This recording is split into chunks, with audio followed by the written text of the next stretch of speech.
En los últimos meses el mundo ha enfrentado un gran reto, y con él, la educación.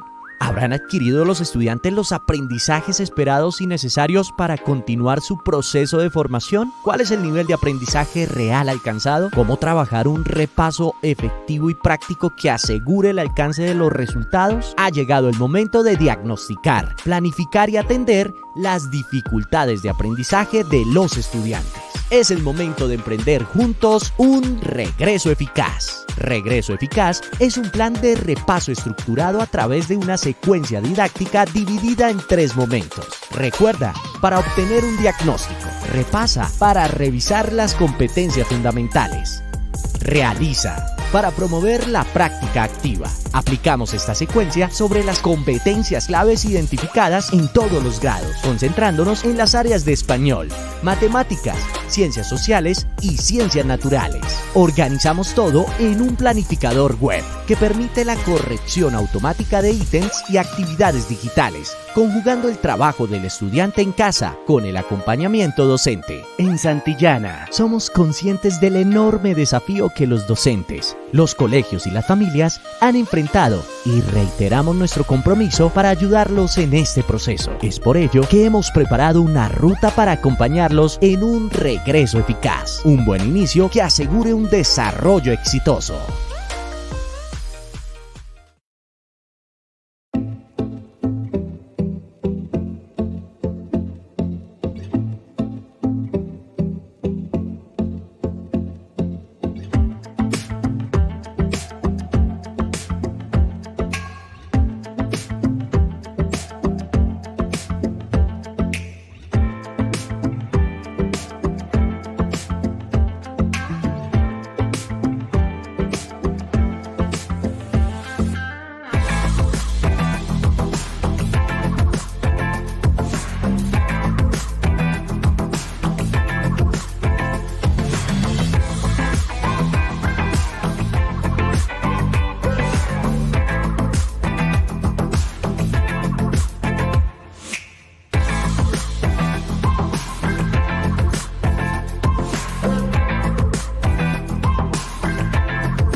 Más que nada, la matemática nos empodera.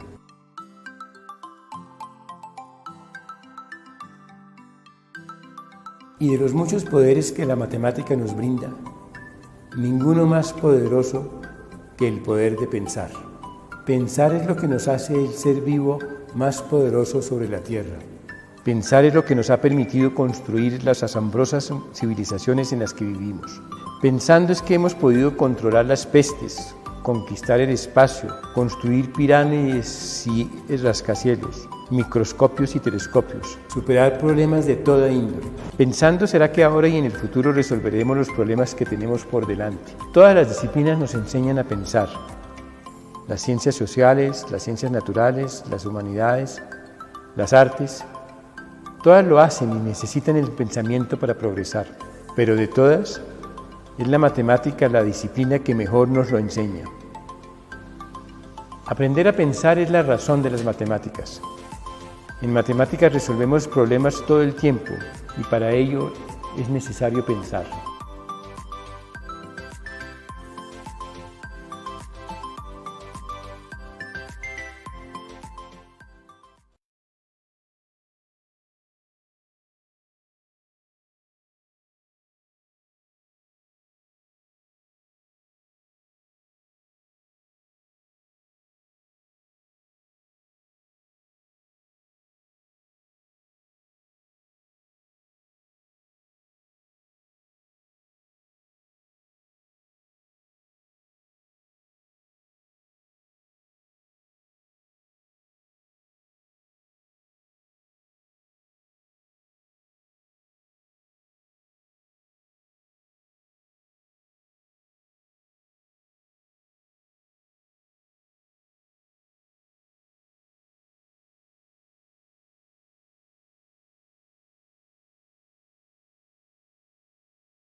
Hola, muy buenas tardes para todos. Nos encontramos una vez más en nuestros espacios de formación, en nuestros espacios de acompañamiento para fortalecer la labor docente. Hoy finalizamos este ciclo que hemos desarrollado en compañía de nuestro aliado estratégico, la Universidad Internacional de La Rioja, UNIR, en este especial de Regreso a Clases 2021.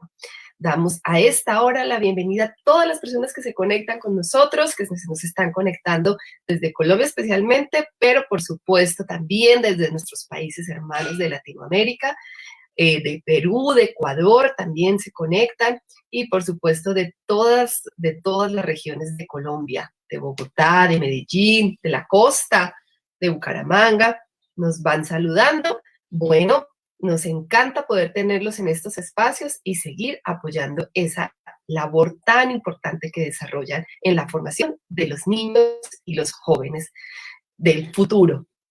Bueno, entonces quiero contarles de qué vamos a hablar hoy, cuál es el tema que nos convoca. Hoy hablaremos sobre cómo entusiasmar a los estudiantes por las matemáticas, el apasionante mundo de los números y su origen, ¿no?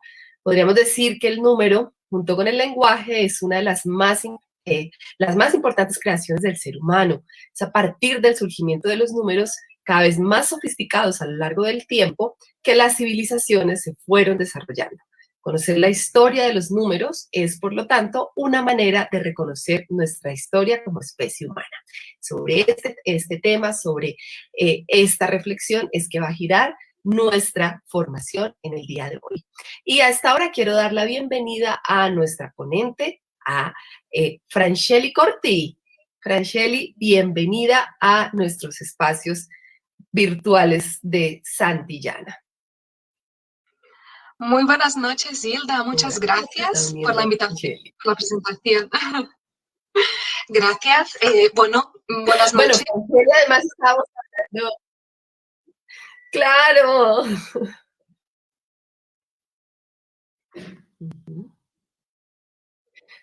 Franchelli, justo estábamos comentando, justo Franchelli representa lo que es una ciudadana del mundo, ¿no? Franchelli es de origen brasilero, con ascendencia italiana, pero vive en España, ¿no? Qué maravilla poder conjugar todas estas culturas y poder compartirla hoy con colombianos y con latinoamericanos. Esto es, con Países Hermanos, un gusto poder estar aquí con vosotros para aportar un poquito también a vuestra formación desde España, desde la UNIR. Así que muchas gracias, Hilda, y estoy encantada de poder estar aquí con vosotros hoy para hablar de la historia de los números, de la historia de los sistemas de numeración, que lo que hacen es hacernos entender cómo es que hemos llegado a dónde estamos en la sociedad que vivimos y en las matemáticas que tenemos hoy. Así que entender la historia es entender el presente y pensar hacia dónde vamos también. Bueno, pues esto pinta muy bien, se nota que va a ser una jornada muy apasionante, nos va a compartir Franchelli su pasión por los números. Franchelli es profesora de vocación, es doctora en educación y sociedad, tiene un máster en investigación en didáctica, formación y evaluación educativa y es licenciada en matemáticas, por supuesto. Ganadora del premio Ángel Herrera a la excelencia 2021 por la mejor labor docente. Sus principales líneas de investigación y actuación están relacionadas con la didáctica de las matemáticas, por supuesto, la tecnología educativa y la relación pedagógica, y esa relación entre profesorado y alumnado. Franchelli, estamos ansiosos de poder escucharte. Adelante. Gracias, Hilda. Muy bien, pues aquí estamos para hablar sobre el apasionante mundo de los números de su origen. Como comentaba Hilda, yo os hablo desde España, aquí estamos, vosotros al otro lado del charco, pero un lugar donde estimo mucho, porque como sabéis, como Hilda me ha presentado, soy brasileña, así que me encanta poder estar con mis vecinos de Latinoamérica y especialmente hoy con Colombia, Perú, Ecuador, pues todos los países vecinos, y muchas gracias por estar aquí conmigo. Bueno, yo os hablo desde España. Os pongo aquí el mapita de España para que me ubiquéis, porque, bueno, es que me gusta que sepamos desde dónde hablamos. Y aquí os dejo dos fotitos de Barcelona, porque aquí es donde estoy, con la Sagrada Familia, con la playa de la Barceloneta. Pues os dejo un par de fotos para que me ubiquéis también, así como yo os ubico a vosotros con mucho cariño en esta clase de hoy, en este taller, para profundizar en el origen de los números. Así que, sin más, pasamos a hablar de esta evolución de los números hasta que lleguemos al día de hoy, ¿no? O sea, nuestros números son una riqueza, pero hay que pensar cómo surgieron y cómo empezó esto de los números, que en realidad surgió junto con el lenguaje. Podemos decir que estos dos áreas del conocimiento, que a día de hoy hablamos de letras y números como si fueran dos cosas distintas e independientes, surgieron a la vez. O sea que el desarrollo del lenguaje ha potenciado el desarrollo de las palabras número, de palabras que representaran cantidades numéricas, y es cuando empiezan a surgir cantidades habladas numéricas que empiezan a surgir los primeros sistemas de numeración. Obviamente los primeros sistemas eran orales, o sea que las personas hablaban sobre números, pero no registraban estos números. El registro de los números es posterior seguramente al surgimiento de las primeras palabras número. Así que si hablamos de sistemas de numeración, vamos a ver que fueron evolucionando mucho a lo largo de la historia, porque se necesitaban contar o medir cantidades cada vez más grandes, y para eso les hacía falta tener números cada vez más grandes para poder representar aquellas cantidades que ellos necesitaban, pues, medir, contar, comerciar, registrar. Y de esta manera vamos a ver cómo todos los sistemas de numeración a lo largo de la historia tienen algo que ver con la anatomía corporal. Nuestro sistema de numeración actual lo utilizamos con base 10. Y tiene mucho que ver con que tengamos 10 dedos en las manos y 10 dedos en los pies. Pero vamos a ver que hay otros sistemas de numeración que no parten de la base 10, pero aún así que tienen que ver con algo de la anatomía humana, del cuerpo humano, como una herramienta para poder contar los primeros números y los números hasta el día de hoy. De esta manera hablamos primero de las numeraciones habladas. Es evidente que en civilizaciones donde había escasas prácticas de comercio, donde no había que contar muchas cosas, donde no había que medir cantidades muy grandes, pues en este tipo de civilización los números no son muchos los que hacen faltas para sobrevivir. Por lo tanto, hablamos de civilizaciones donde la cantidad de palabras número no eran muchas. Vemos que incluso a día de hoy, en varias tribus indígenas del Amazonas, de Australia, de África, existen tribus que tienen muy pocas palabras número, que no les hace falta incluso registrar estas palabras números. Ellos no tienen símbolos o signos para escribir los números, pero sí todas las civilizaciones tienen algún tipo de número para poder comunicarse. En pantalla tenemos una foto de una tribu de las Islas Murray. En esta tribu, a día de hoy, ellos tienen 5 palabras o expresiones para determinar números. La primera es urapú, que quiere decir 1. La segunda, o cosa, que quiere decir 2. Y a partir de ahí combinan estas 2 palabras para hacer el 3. O cosa urapún, o cosa, 4. Y a partir de ahí todo es ras, mucho. Ellos no necesitan más números, no cuentan cosas más allá del número 4. Todo lo que es más que 4 es mucho. De hecho, para hablar de la edad que tienen, no hablan de la edad. Hablan de momentos de la vida. Dicen que estoy en la infancia, estoy en la juventud, estoy en la edad adulta, pero no hablan de la cantidad numérica de años que han vivido. De hecho, no cuentan los días. Entonces, no les hace falta un sistema de numeración muy sofisticado. Con esto, incluso a día de hoy, les es suficiente para vivir, sobrevivir y seguir la vida. Así que para ellos no tiene sentido tener más números que los que ya tienen.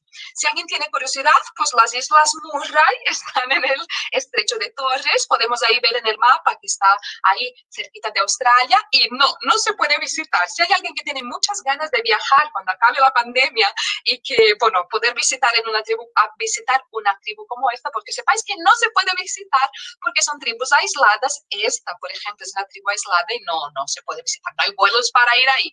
Pero bueno, seguramente conocéis tribus como esta, ¿no? O sea, conocéis y sabéis que existen tribus como esta donde los sistemas de numeración antes eran así y que hoy día todavía siguen siendo así, un sistema de numeración hablado.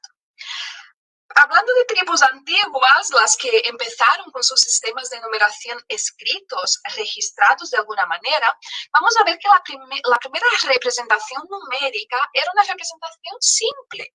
Había pues una necesidad de registrar cantidades y de esta manera, con piedras, con rayas, con tracitos en la pared, vamos a ver que existen los primeros registros de números en el mundo, en cuevas, en huesos.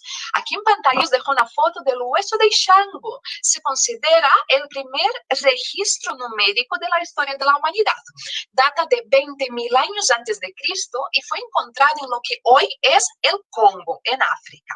En este hueso, que no es muy grande, es un hueso más o menos de ese tamaño, vemos como hay 60 rayitas en 3 lados del hueso. O sea, que el hueso es una especie de hueso pues, que tiene un formato un poco ovalado, que tiene pues más o menos 3 lados, y aquí vemos cómo hay 60 rayitas en cada uno de estos 3 lados. Lo que los arqueólogos entienden es que estas 60 rayitas servían para contar cantidades, y de esta manera, con estos trazos o con esas rayitas, y a partir de la correspondencia 1 a 1, se podía ir contando cosas. Por ejemplo, cada animal que hubiera, contaban una rayita, o cada objeto o cada cosa que se fuera comercial, se contaba con una rayita. Por lo tanto, vemos que el primer intento de registro numérico es un registro que se le dice de representación simple, o bien con puntos, o bien con rayas, siempre de una manera como muy fácil de identificar. Por lo tanto, son símbolos muy fáciles, muy relacionados con lo que se ve en la cantidad de objetos. A partir de ahí, a partir de las primeras rayitas, vemos que hay un intento de las civilizaciones antiguas de facilitar el recuento cuando tuviéramos una cantidad muy grande de objetos que contar. Entonces, en lugar de tener todo rayas a lo largo de un hueso, lo que han hecho fue agrupar estas rayas de una manera que les fuera más fácil después hacer el recuento de esta cantidad total. Y es por eso que vemos, como tenemos en el dibujito aquí en pantalla, que se empiezan a hacer agrupamientos de números. En este caso ahí tenemos un agrupamiento de 5, ¿no? Van contando de 5 en 5, a cada 4 rayas hacemos uno en diagonal y de esta manera también a que sea más fácil después identificar la cantidad que hemos contado, ¿no? Para no perdernos con tantas rayitas. Esto suele pasar también con los niños. Los niños pequeños suelen contar con palillos o con puntitos y llega un momento cuando están haciendo sus juegos que empiezan a agrupar estas rayitas de alguna manera, o bien con estas, ¿no? De palillos verticales y uno en diagonal, o bien haciendo otro tipo de agrupamiento, como un cuadradito con una diagonal en el centro, y así que de esta manera vaya surgiendo en ellos, en los niños y también en la historia de la humanidad, esta idea de sistema de numeración que tiene una base, que tiene un número que me va a permitir hacer recuentos de manera más fácil. Por lo tanto, vemos que de un sistema simple pasamos al principio de agrupamiento. Aquí parece que hay un salto tremendo, porque lo que os voy a contar a partir de ahora, respetando la historia de la humanidad, es sobre el primer sistema de numeración, que ya no es con sistema simple o con sistema de agrupamiento. A partir de registros arqueológicos descubrimos que en un lugar privilegiado del planeta, que es la Mesopotamia, cuando en este lugar había tierras muy fértiles y donde las personas hacían mucho comercio, surge el primer sistema de numeración de la historia de la humanidad, que ya no es de rayitas o de puntitos, que sí tiene algo detrás, una tecnología sistémica detrás de estos números que están haciendo. Estamos hablando de la civilización sumeria o babilónica. Es sinónimo. Si encontráis en la literatura sistema de numeración sumerio o sistema de numeración babilónico, que sepáis que es lo mismo. Son sinónimos para el mismo pueblo. En este momento, en 3000 años antes de Cristo, se crean cifras para representar números grandes, números que les permitiera contar, comerciar, registrar la información, y por lo tanto vamos a ver cómo parece que de una manera un poco mágica vamos a ver un sistema de numeración muy complejo siendo el primer sistema de numeración de la especie humana. Es que la historia a veces nos juega unas pasadas así que decimos, es que no puede ser verdad. Y sí, es verdad, la arqueología lo dice. Hemos encontrado registros arqueológicos en tablas de arcilla, como las que veis en pantalla ahora, que se repetían mucho y los arqueólogos empezaron a estudiarlas porque encontraban tablas de arcilla y encontraron hasta 300 tablas de arcilla que se parecían mucho las unas con las otras. Y con el estudio de estas tablas de arcilla se dieron cuenta que 3000 años antes de Cristo empezaba a surgir un sistema de numeración posicional, que es una tecnología utilizada a día de hoy. Nuestro sistema es un sistema posicional, pues el primer sistema de numeración ya era un sistema de numeración posicional, el más antiguo de todos. Y 2000 años antes de Cristo, todas las personas de esta zona se espera que ya supieran utilizar estos números. Por lo tanto, vemos en estas tablas de arcilla que estaban practicando números. De hecho, se considera a día de hoy que era como una especie de cuaderno escolar. Las personas que estaban aprendiendo a utilizar los números los repetían una y otra vez para aprender a utilizarlos, y además en estas tablas de arcilla se encuentra incluso una calificación del docente de la época con muy bueno, excelente, regular, prueba otra vez, no lo estás haciendo bien. O sea que incluso en estas tablas de arcilla vemos cómo se trataba de tareas escolares, ¿no? Con alguien que estaba corrigiendo la utilización de los símbolos si no se utilizaban adecuadamente. ¿Cómo era ese sistema de numeración? Un sistema de numeración muy complejo con base 60. Si nuestro sistema de numeración tiene base 10, y tiene 9 símbolos numéricos, 1, 2, 3, 4, 5, 6, 7, 8, 9, más el 0 que nos ayuda con el sistema posicional para poner las unidades donde no existe la unidad. En su sistema de numeración de base 60 existían 59 símbolos distintos para representar los primeros 59 números. A partir del 60 ya necesitaban combinar dos símbolos, y es lo que nosotros tenemos para la decena. Tenemos hasta el 9, utilizamos un símbolo, y cuando ya pasamos al 10 necesitamos combinar dos símbolos, el 1 con el 0. Pues en su caso ellos necesitaban dos símbolos solamente cuando llegaban al número 60. Hasta entonces, hasta el 59, tenían solamente un símbolo para los números. Así que aquí tenemos la tabla de arcilla de uno de estos estudiantes que estaba aprendiendo a utilizar los números en aquel entonces, y vamos a ver cómo ellos hacían estos números en estas tablas de arcilla. Pues ellos tenían unos palillos que se llamaban estilos, y con este estilo y con barro fresco, ellos dejaban marcas con el estilo que dejaban un formato en el barro que dejaba como una forma de cuña. A día de hoy pues hacemos una especie de triángulo para representarlo, pero era lo que ellos hacían con un estilo, iban dando el barro para hacer este tipo de marcas. Y de esta manera iban creando todos sus números desde el 1 hasta el 59. Entonces el 1, para hacer el 1, ellos daban con el estilo hacia arriba, o sea, daban en horizontal hacia arriba, en vertical hacia arriba, daban con el estilo. Para hacer el 2, pues dos veces con el estilo. Para hacer el 3, pues 3 veces con el estilo. Para el 4 ya los tenían que amontonar un poquito, porque ya no cabían todos así en una misma fila. Así que para el 5 y para el 6 iban construyendo como 2 filas. Para el 7 ya empezaban una tercera fila, y así vamos hasta el 9. Cuando llegamos al número 9, que ya tiene 3 filas de tres estilos cada vez, giran el estilo para hacer el número 10, y que se entienda que el 10 es distinto al 1.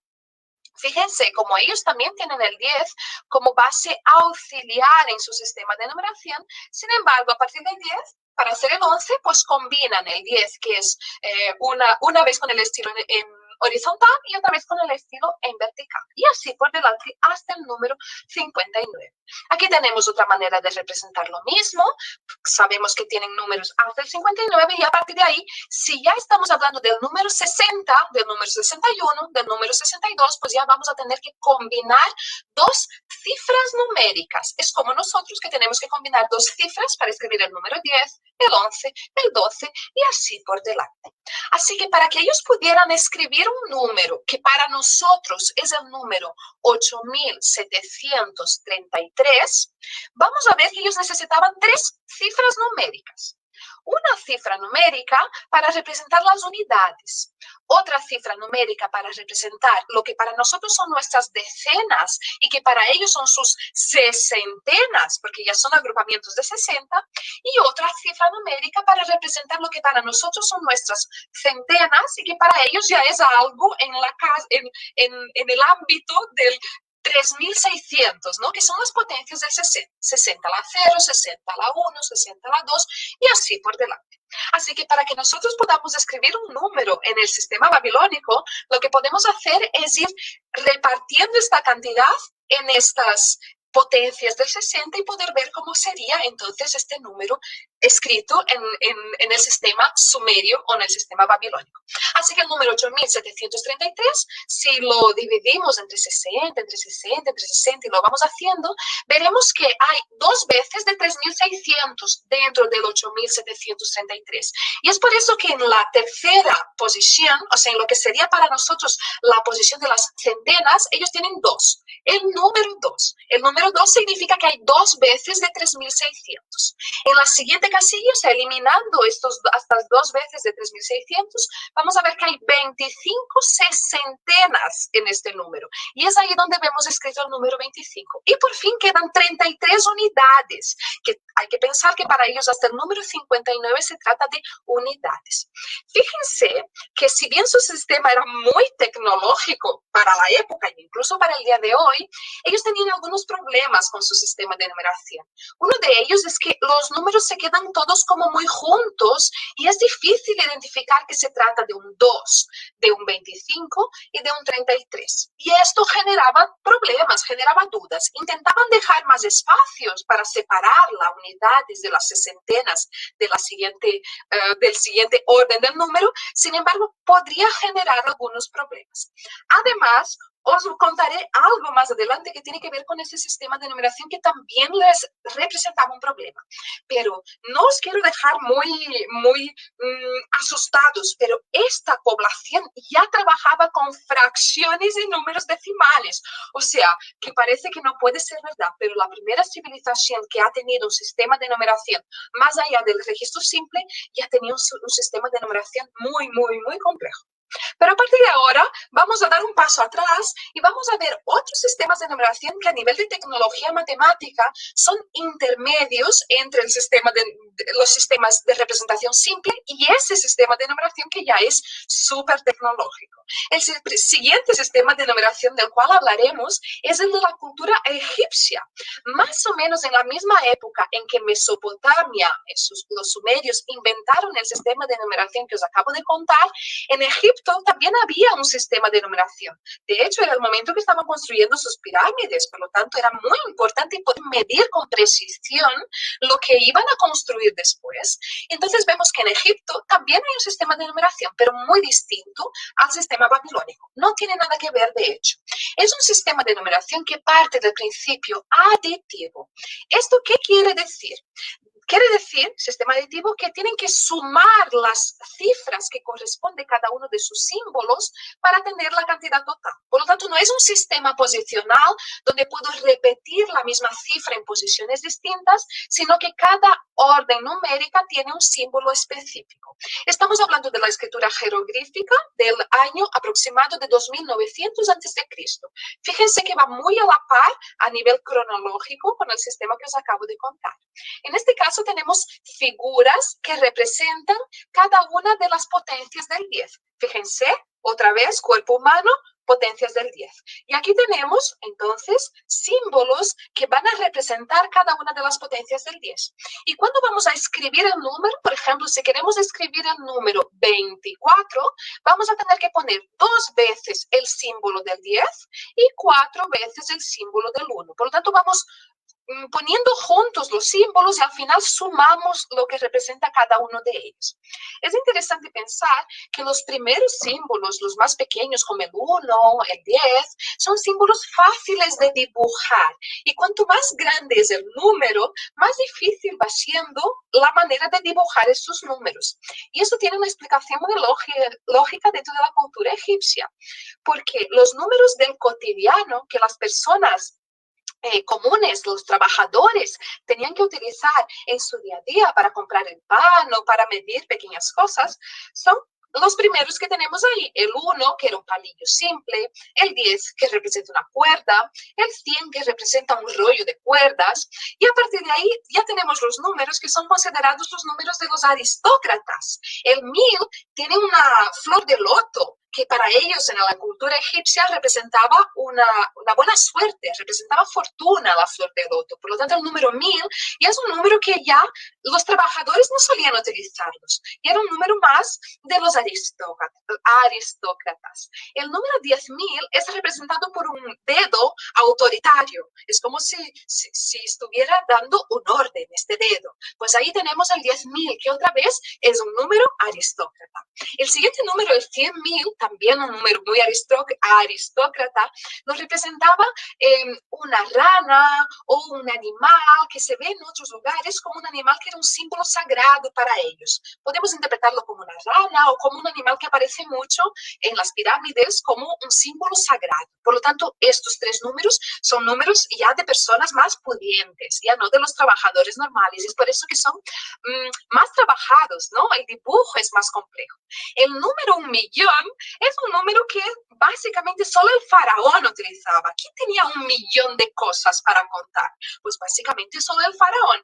Y el número 1.000.000 era representado por el dibujo de un esclavo que estaba haciendo reverencia al faraón. Por lo tanto, en homenaje al faraón, tiene el símbolo de 1.000.000. Pues aquí vemos entonces como ellos también tenían la base 10 como base de su sistema, pero no como un sistema posicional, sino como un sistema que partía del principio aditivo. Para poder escribir, por ejemplo, el número 1.400.690, los egipcios tenían que poner el símbolo del 1.000.000, que es el esclavo, 400.000, 4 ranas, 600, 6 veces de cuerda, 90, pues 9 cuerdecitas. Por lo tanto, tenían que ir escribiendo muchas veces los números para poder de manera aditiva representar la cantidad total que para ellos representaba aquel número. Fíjense que en este contexto, el cero no es necesario. Porque si no tenían unidades, por ejemplo, el número 1.400.690, si fuera 91, añadirían al final pues una rayita que representa el 1.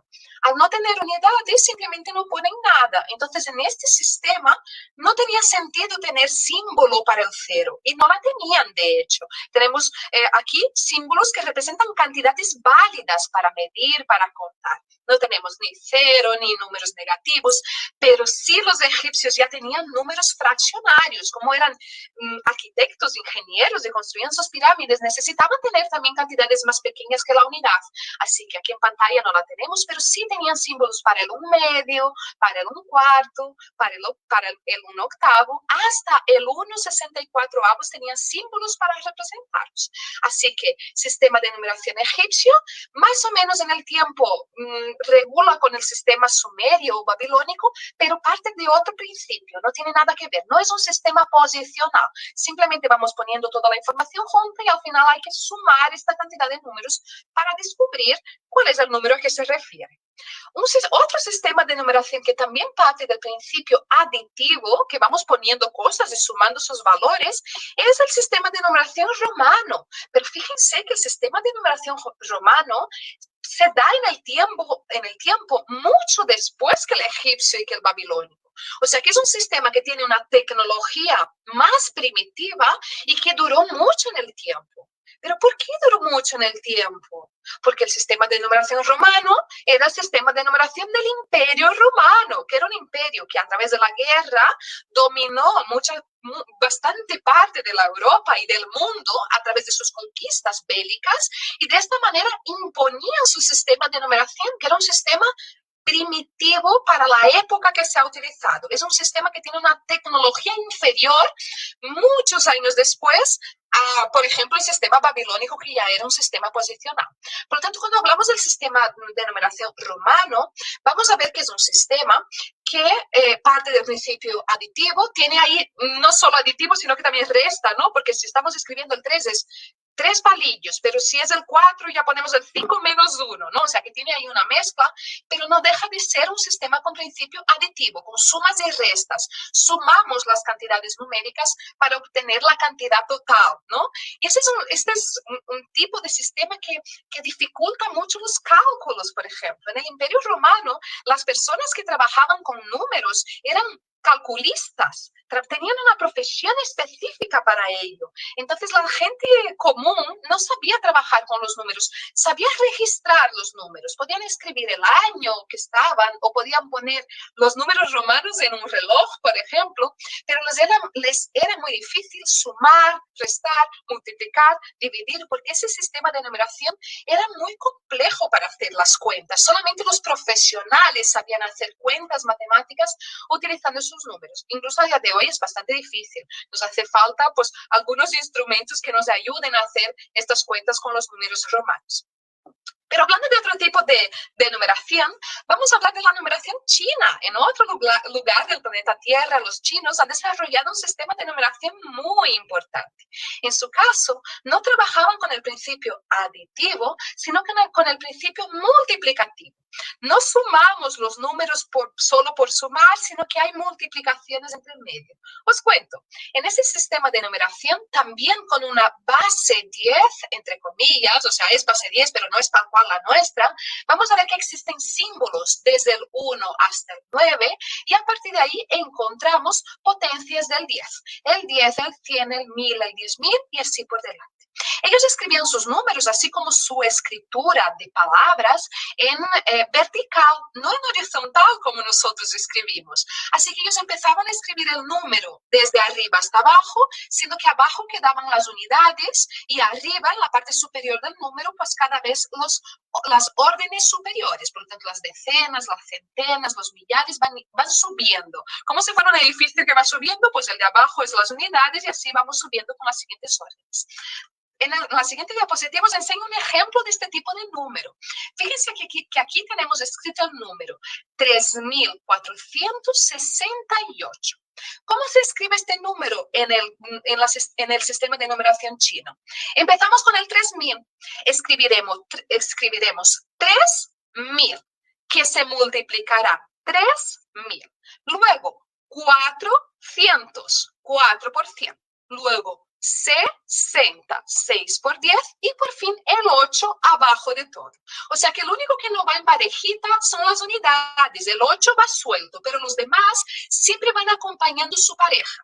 3000, o sea, tengo que poner el 3 y también el símbolo del 1000. Luego pondré el 4 y también el símbolo del 100. Por lo tanto, lo que hacían era siempre combinar dos símbolos, la cantidad y la potencia del 10 que le corresponde.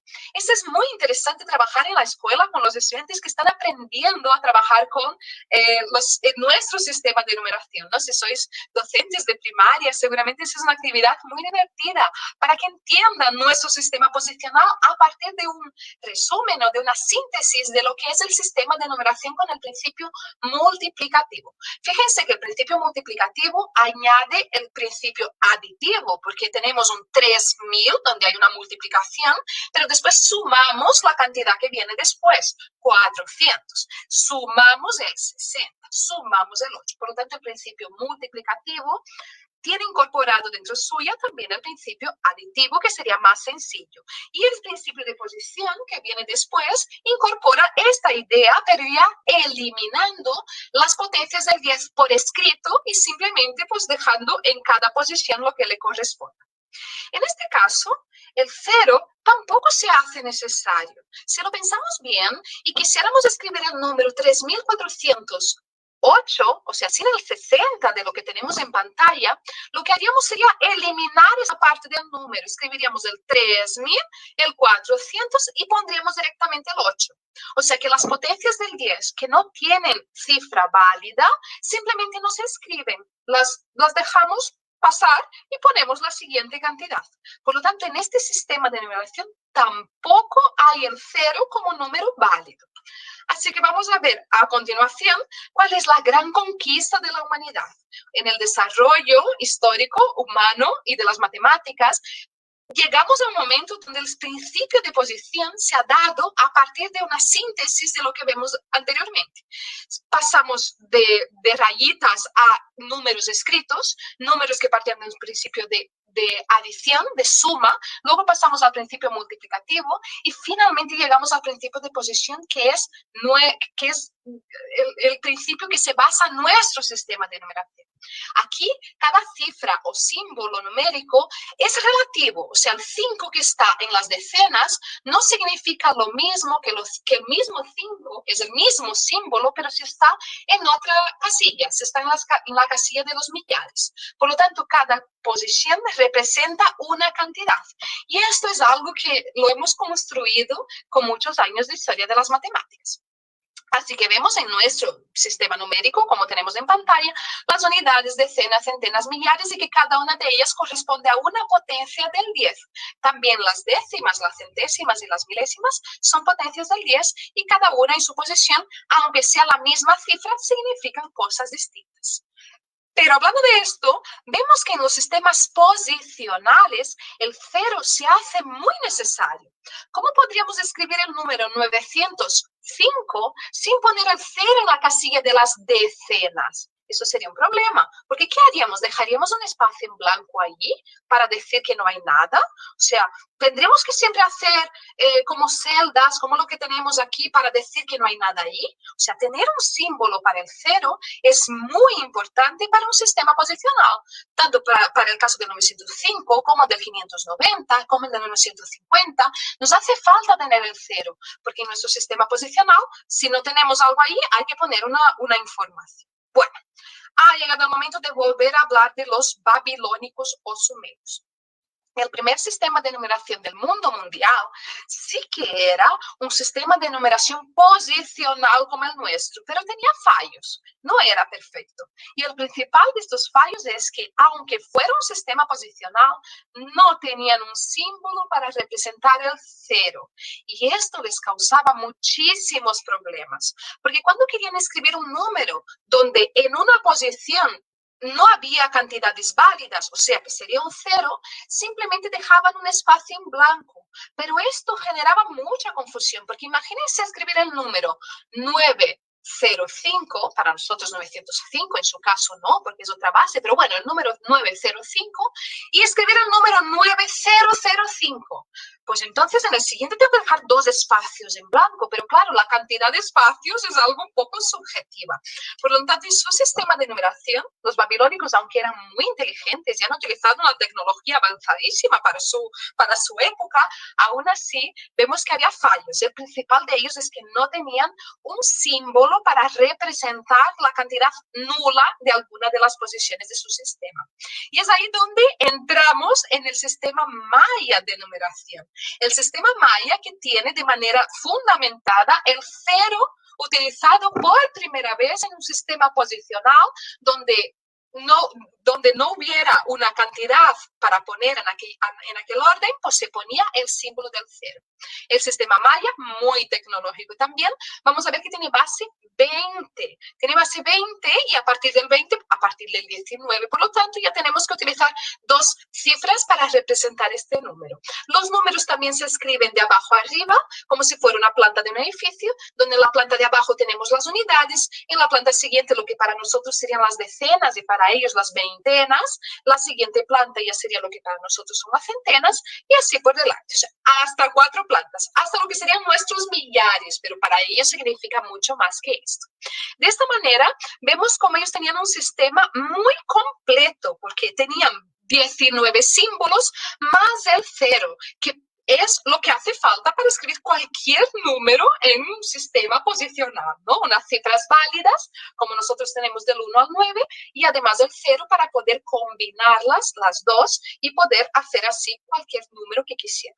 Pero el sistema maya tampoco era perfecto, sí que era perfecto, ¿eh? No vamos a quejarnos del sistema maya, pero no tenía una base 20 ideal. En lugar de trabajar con las potencias del 20 y que la casilla de abajo fueran las unidades del 1 al 19, en la siguiente casilla, la de la planta 1, ya tuviéramos las potencias del 20 y la siguiente pues 20 a la 2, 400 y la siguiente 20 a la 3, la base maya tenía una adaptación porque ellos no tenían tanto compromiso con la rigurosidad matemática, sino que lo que querían es que tuviera sentido en sus vidas. Y como ellos se basaban por las estrellas y la astrofísica era una de sus principales áreas de estudio, pues vemos como ellos tenían una base 20 adaptada a los números que a ellos les parecía más coherentes con su realidad.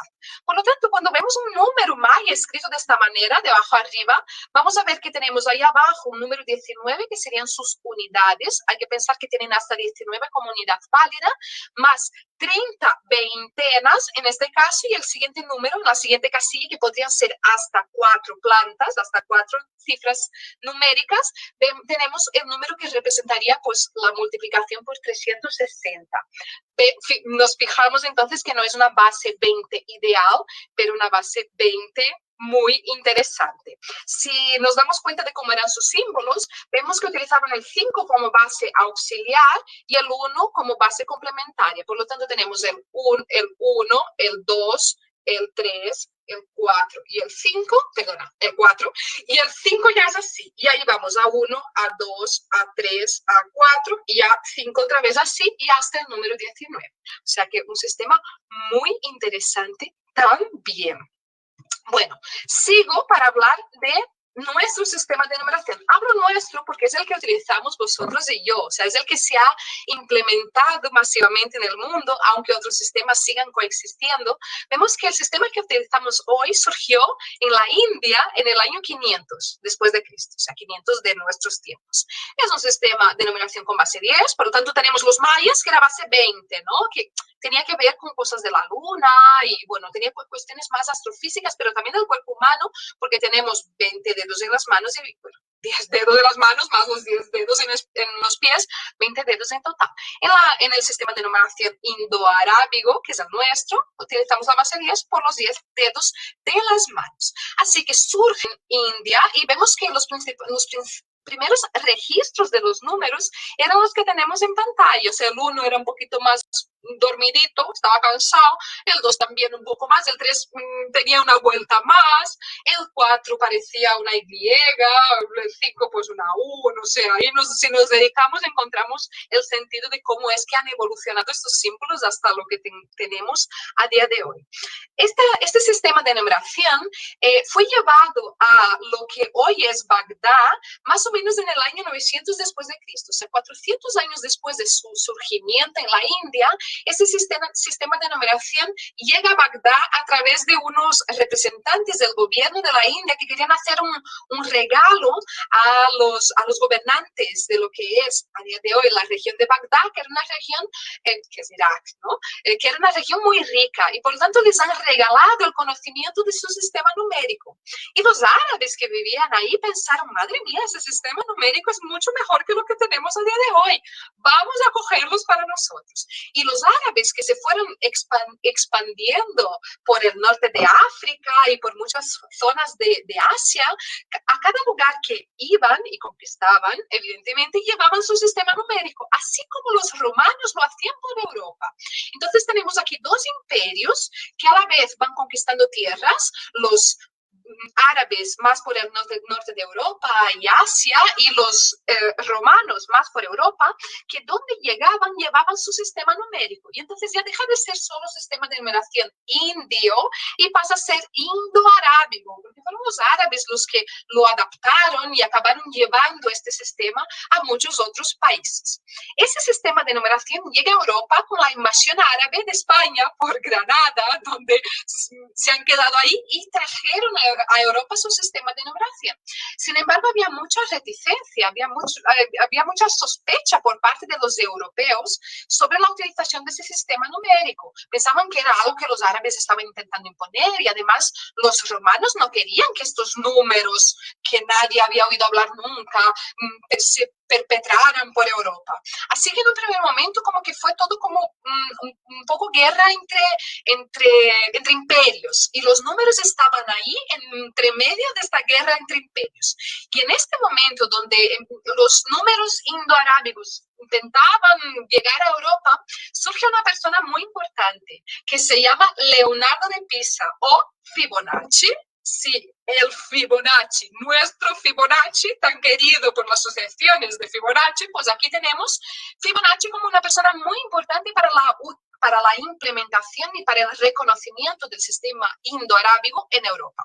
Su padre, el padre de Fibonacci, que en ese entonces era un joven, era una persona importante en Italia, era un mercader italiano, era un comercial, era una persona que hacía negocios. Y mandó a su hijo por el mundo a conocer culturas, a conocer cosas, a estudiar. Pensaba que era importante que él tuviera conocimiento. Entonces manda a su hijo al norte de África, en Marruecos, en Túnez, y ahí Fibonacci conoce los números indoarábigos y le encanta. Vuelve a Italia y dice a su padre, he descubierto algo muy interesante. Y su padre le da el apoyo económico para que él pueda empezar a escribir sobre estos números y a publicar sobre ellos. Y es cuando Fibonacci publica el libro que se llama Liber Abaci, que de ahí viene también la palabra ábaco, ¿no? O sea que todo está interconectado. Fibonacci, que era una persona joven en ese entonces, publica este libro y ya vemos aquí una captura de pantalla del libro donde vemos los números escritos tal cual ya lo tenemos a día de hoy, el 1, el 2, el 3, el 4, muy, muy, muy parecidos a los que tenemos ya a día de hoy. Y es a partir de esta publicación de Fibonacci cuando las personas, los pensadores, los científicos de Europa empiezan a prestar más atención a los números indoarábigos. Pero fue a partir de la utilización de estos números de una manera más fácil que los números romanos, cuando realmente estos números empiezan a difundirse por toda Europa y por todo el mundo. Al fin y al cabo, los números romanos no eran prácticos, eran números muy difíciles de ser utilizados, eran números que representaban una dificultad para las personas del día a día poder hacer cuentas, simplemente servían para registrar información. Esto sí, y de hecho a día de hoy, el legado de los números romanos es que seguimos utilizándolos para registrar fechas, registrar las horas, registrar cosas así, pero para hacer cuentas, los números indoarábigos son mucho más fáciles y cualquier persona que estudie un poco de los números es capaz de aprender cómo sumar, restar, multiplicar y dividir. Y es a partir de su utilidad que pasa a ser utilizado en todo el mundo. Es porque son fáciles de ser utilizados, es porque son números amigables, son números que tienen una utilidad muy visible para todos los demás. Si vemos en pantalla la evolución de los números indoarábigos, vemos desde la primera versión, que es la que tenemos arriba de todo, del año 500 después de Cristo, y su evolución hasta el siglo XVI. Vemos como el 1 de una línea más horizontal pasa a ser más vertical, el 2 también se va dibujando más como lo vemos a día de hoy. Quizás el 7 haya cambiado más, el 8 me parece muy interesante su variación también. El 0 pasa de un puntito a ser algo como más un círculo, pero vemos que ya a partir del siglo XVI ya la manera de escribir los números indoarábigos ya se ha mantenido bastante estable hasta el día de hoy. Así que podemos resumir lo que hemos visto en la charla de hoy, que los sistemas de numeración fueron evolucionando a lo largo de la historia. Si bien no fue una evolución lineal, porque tenemos como primer sistema de numeración el babilónico, que era un sistema posicional, aunque tuviera sus fallos, como no tener el 0, pero de una manera general los sistemas fueron evolucionando, salvo de una manera bastante lógica, ¿no? Como especie humana hemos ido evolucionando. Primero con una representación simple, donde teníamos rayitas para representar los números, después con el principio de agrupamiento, donde agrupábamos estas rayitas o estos puntitos para que fuera más fácil el conteo. A partir de ahí el principio aditivo, donde vemos como ejemplo los números egipcios, donde iban sumando la cantidad de las cifras numéricas. Después tenemos el ejemplo del principio aditivo con el sistema chino y por fin el principio posicional como la gran conquista de la humanidad que tenemos a día de hoy. Os dejo un par de referencias bibliográficas que os puede servir para profundizar en este contenido y con esto llegamos al fin de la presentación de la charla de hoy. A ver, Hilda, ¿qué te ha parecido? ¿Cómo lo ves? Me ha encantado, Franchelli, me ha encantado hacer este recorrido universal por el que nos has llevado hoy, con toda la pasión que tienes, que le impregnas a los números. Se nota que efectivamente es tu pasión. Yo efectivamente no soy de números, soy de letras, pero pues esto nos da un bagaje muy interesante. Así que de verdad, muchísimas gracias. Yo quiero hacerte una pregunta, Franchelli. Nos has mostrado entonces hoy cómo la historia de los números representa nuestra evolución como especie humana, ¿no? Para poder representar, tangibilizar, contabilizar todo aquello que veíamos en nuestro entorno. Así que en el contexto actual en el que nos encontramos, ¿cuál sería el pensamiento matemático que deberían desarrollar nuestros estudiantes para que puedan gestionar la incertidumbre? Es una muy buena pregunta. A día de hoy, los sistemas de numeración siguen evolucionando y yo creo que esto es algo que podemos trabajar en la escuela, también para que nuestros estudiantes vean que la evolución de la especie, que la evolución de las personas no ha terminado, que nosotros como personas seguimos aportando a la humanidad nuestro granito de arena para avanzar en conocimiento y en conocimiento matemático. A día de hoy, un sistema de numeración muy utilizado por la tecnología es el sistema de numeración binario, que es un sistema posicional de base 2, o sea que solo necesita dos símbolos, el 0 y el 1, para funcionar. Entonces, como ceros y unos podemos escribir cualquier número del mundo mundial, lo que puede parecer un sistema sencillo si pensamos que hasta hoy trabajamos con un sistema de base 10, donde nos hace falta 9 símbolos numéricos más el 0 para escribir los números, o si pensamos en el sistema babilónico que tenía 60, ¿no? 59 símbolos para representar su sistema. Así que pensar en un sistema de base 2 puede parecer que es ir a lo más sencillo, que podría ser pensar que estamos dando un paso atrás. Pero yo creo que como humanidad nos estamos dando cuenta de que hacerlo más sencillo es más difícil quizás que hacerlo más complejo. Entonces yo creo que como humanidad estamos yendo a un sistema de numeración que nos representa como humanidad, que es buscar la sencillez y que dentro de esta sencillez podamos representarlo todo, ¿no? Entonces yo creo creo que también con nuestros estudiantes crear actividades didácticas donde ellos puedan crear sus propios sistemas de numeración, ¿por qué no? Donde puedan hablar con códigos con sus amigos, ¿por qué no?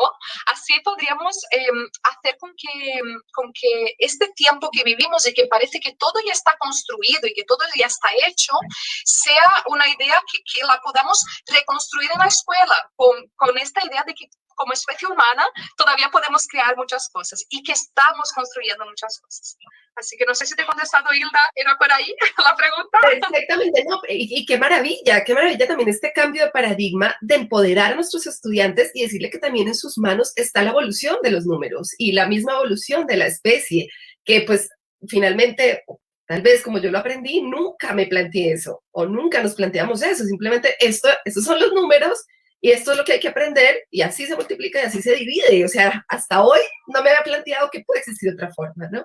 Bueno, y además hoy permeado por el pensamiento computacional, donde tenemos también la inteligencia artificial, ya efectivamente lo que tú estás diciendo, probablemente ya esto va a cambiar y nuestros estudiantes, y ya lo vemos, hoy los niños casi que aprenden primero a programar y el primer acercamiento que tienen es con la tecnología antes que aprender a hablar o a leer. Entonces, claro, ¿cómo mezclar ese pensamiento computacional y ese pensamiento matemático y lógico, simbólico? Claro, y yo creo que ese es el reto de la actualidad, ¿no? Que en la escuela dejemos de pensar el conocimiento, y hablando específicamente del conocimiento matemático, como algo estable, que siempre ha existido y que siempre fue así, porque no es verdad. Y si estudiamos la historia, vemos que no hace mucho que las cosas han pasado. Estamos hablando, pues, de poquitos siglos de que las cosas se han implementado como son ahora.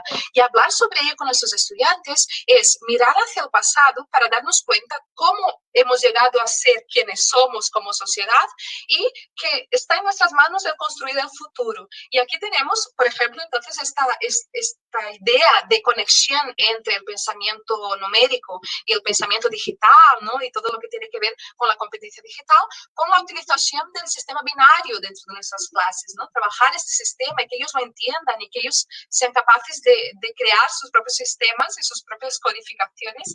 Yo creo que es algo muy interesante. Pensar en construir conocimiento juntos es algo que creo que la escuela del pasado quizás lo ha dejado un poco atrás, y creo que es nuestro reto como docentes en la escuela actual, el buscar construir conocimientos entre las personas que estamos en aquella relación pedagógica en este momento específico dentro de una clase o en una clase virtual, ¿no? Entonces, pensar en cómo podemos evolucionar a nivel conceptual dentro de las matemáticas y a nivel de construcción matemática, ¿por qué no?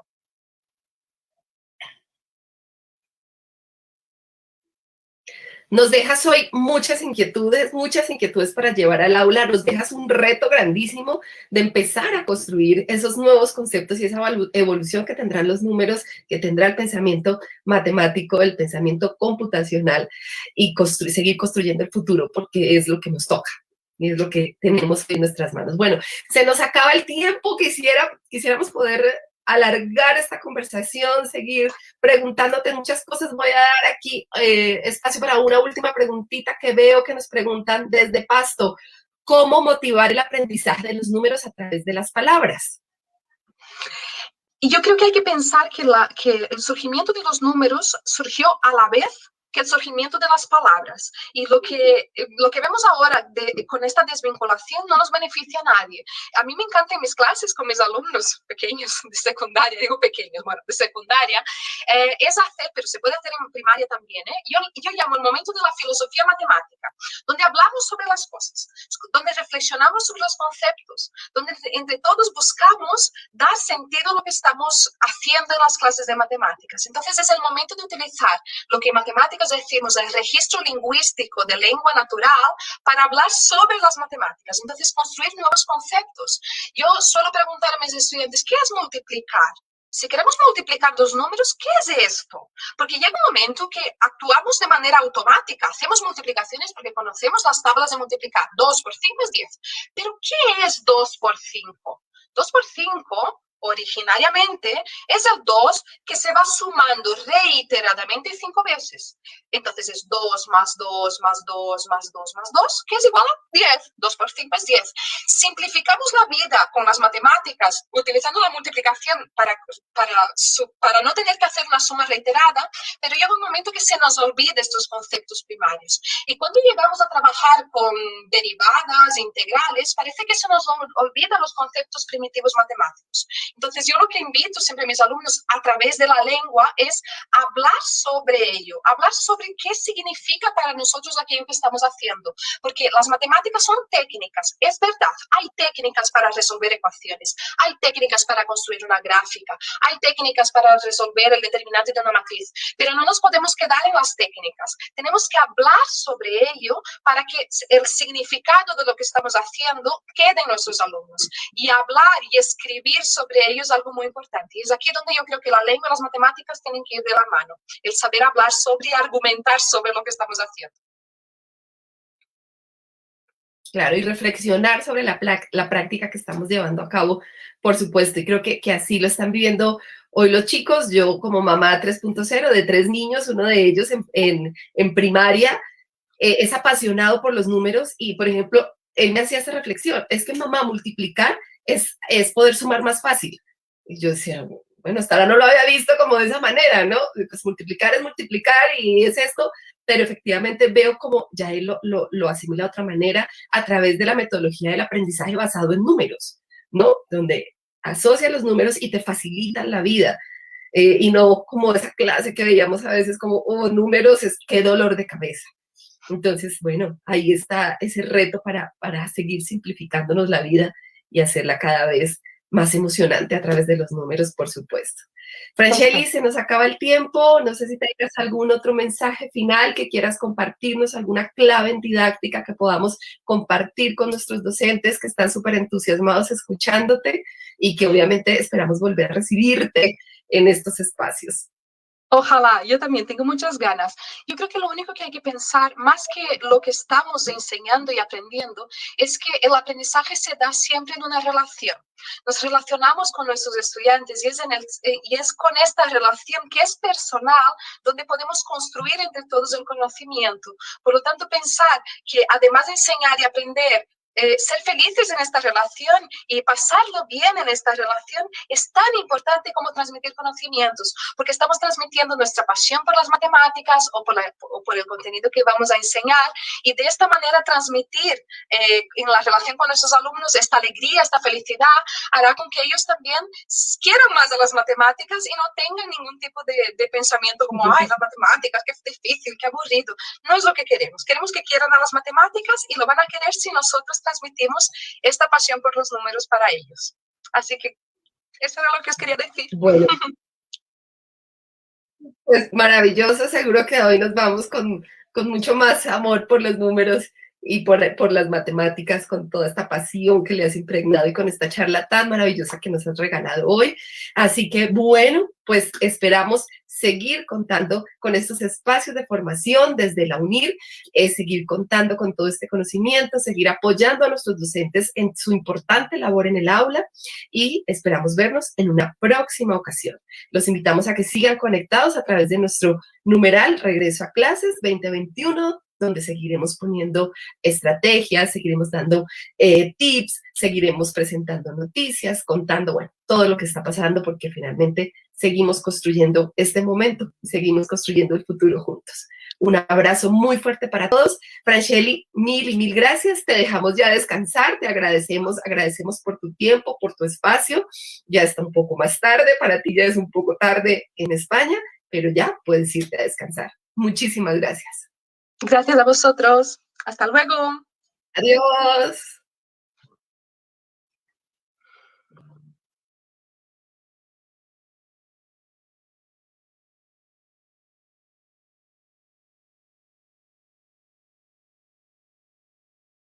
En los últimos meses el mundo ha enfrentado un gran reto, y con él la educación. ¿Habrán adquirido los estudiantes los aprendizajes esperados y necesarios para continuar su proceso de formación? ¿Cuál es el nivel de aprendizaje real alcanzado? ¿Cómo trabajar un repaso efectivo y práctico que asegure el alcance de los resultados? Ha llegado el momento de diagnosticar, planificar y atender las dificultades de aprendizaje de los estudiantes. Es el momento de emprender juntos un regreso eficaz. Regreso Eficaz es un plan de repaso estructurado a través de una secuencia didáctica dividida en 3 momentos. Recuerda, para obtener un diagnóstico. Repasa, para revisar las competencias fundamentales. Realiza, para promover la práctica activa. Aplicamos esta secuencia sobre las competencias claves identificadas en todos los grados, concentrándonos en las áreas de español, matemáticas, ciencias sociales y ciencias naturales.